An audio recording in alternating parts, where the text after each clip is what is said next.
I think back to when you said there are things that the U.S. can't do without. You're talking about oil, you're talking about electricity, minerals, et cetera. And I think back to when, of course, Doug Ford, at the beginning, when this first started back in January, said, you know what, if this is how it's going to be, then Ontario, which supplies power to some northern U.S. states, we're going to cut their power, raise their prices. And literally that same afternoon, I think, Howard Lutnick, the Commerce Secretary, referred to that as blackmail and actually called Doug Ford some guy in Ontario. So how much leeway do we actually have? I know we can talk, as I said, a big game, but in terms of pushing back, you know, I know we have jobs numbers coming out now, and you mentioned, and I agree with you that, you know what, we're only going to find out in maybe another 3 or 6 months how much this is hurting not just our economy, but America's economy too. So what do we do for now? Or do we just sit on our hands and just, you know, hope for the best? Well, Mark Carney, the Prime Minister, got a mandate to face up to Trump, but also to change our economy, Aaron. And this is a wake-up call for Canada. And I'm of the school of those who really believe that we'll thank Trump in 20 years from now. Mm-hmm. Really? Well, yes, in a perverse way. And I mean, we didn't ask for it, but we're still. Remember when your parents used to tell you, "I'm doing this for your own good"? Well, here we are. So 20 years from now, we'll look back and say he forced us to change the way our economy operates, to be more productive and to get our act together, to be able to build infrastructure, and because we were fairly complacent. And he also is going to change the way our federal system works. For years now, it's as though the provinces and the federal government had lost the operating manual of our federal system. I believe in our federal system. It's very good, but you have to operate it. On issues like immigration, on issues like healthcare, whatever it is, the governments have to sit down and work together. And we haven't seen a lot of that. Now it's happening. And the third area in which Canada is going to change is our international posture, where we are in an international stage, the role we want to play. Canada's lost its narrative in the last 15 years. We have no story to tell. There's no real position we occupy internationally of influence, and we used to, as a middle power, be, I think, fairly influential in the world. So Trump is forcing these changes on us, and they're going to take some time, but all of this will be for the good of the country. To what you just said, I find that really interesting, that the fact that we did have, you know, we would have a presence on the global stage, and that sort of diminished. Why did that happen, do you think? Like, what happened that Canada lost that prominence? We just became Trump in 2016 sucked all the oxygen out of the room for our foreign affairs. We became obsessed with renegotiating a deal, which we did successfully, by the way. I mean, the renegotiation of CUSMA that we did in Trump in his first White House was successful. We had two great negotiators. One of them is our present ambassador in Washington, Kirsten Hillman, who just came off another negotiation, and the other guy was a guy named Steve Arad. So we did that well, but then we just didn't show up elsewhere in the world. We didn't, we're not present in Africa. We're not there in the Middle East, in Asia. At places like ASEAN, we have not been we've not been constant in our presence. Canada took this very bad habit of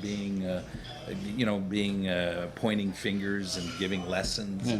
Not taken seriously. And not taken very seriously. We put at the kids' table instead of the big boys' table or big girls' table. And then there's issues, Bill, like defense, where Trump isn't always wrong. He's not always wrong. On defense, you know what? You're talking about NATO and that? NATO. I mean, we've really been neglecting our responsibilities and occupying our own territory. I mean, we have the second biggest landmass in the world as a country, and we don't occupy the Arctic. We don't, and sovereignty is occupying your own territory. So on that issue, he's not wrong. And previous administrations, by the way, kept raising it. Ever since I was in politics, they kept. I think the last years where we were spending somewhere in the range of 2% plus of GDP on defense was the Mulroney years, but that was before the fall of the wall in 1990. Mm-hmm. And when that happened, we all thought for a short time, we'd live in a unipolar world where it would be liberal democracies, but history caught up with us. History is pretty, in French we say têtu, if you forget the lessons of history.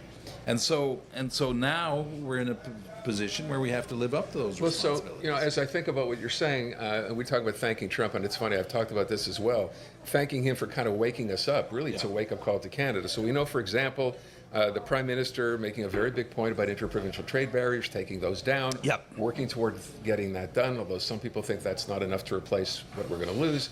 But what about this idea about looking for another trading partner? Because, I think the famous quote is, and I think Mark Carney said it, the relationship between Canada and the U.S. will never be the same again. That's true. So we have to look to Europe, for example. Yeah. Is that realistic to consider that we could be, trading partners with Europe? Because it's not simply a matter of driving a car across the border. Now you have to cross an ocean.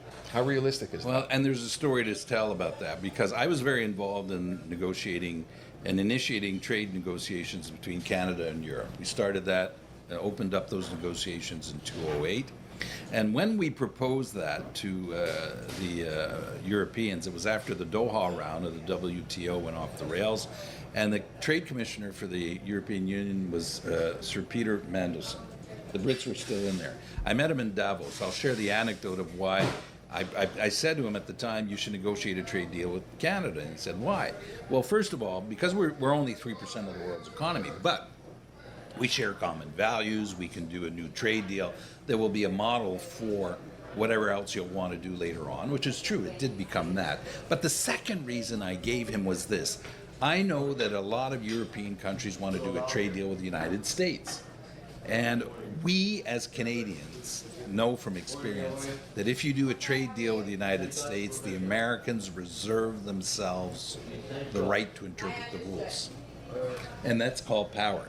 And it brings me to one thing we have to know and take into account when we deal with the Americans. Not only are they an economic power, neighbor, everything else, they're a superpower. And history teaches us, 2,000 years of history teach us that superpowers behave a certain way. When they have obstacles in front of them, they tend to swallow them aside. And they make decisions that can hurt their allies and friends, not because they want to hurt them, your collateral damage, because they have tunnel vision of what they want to do.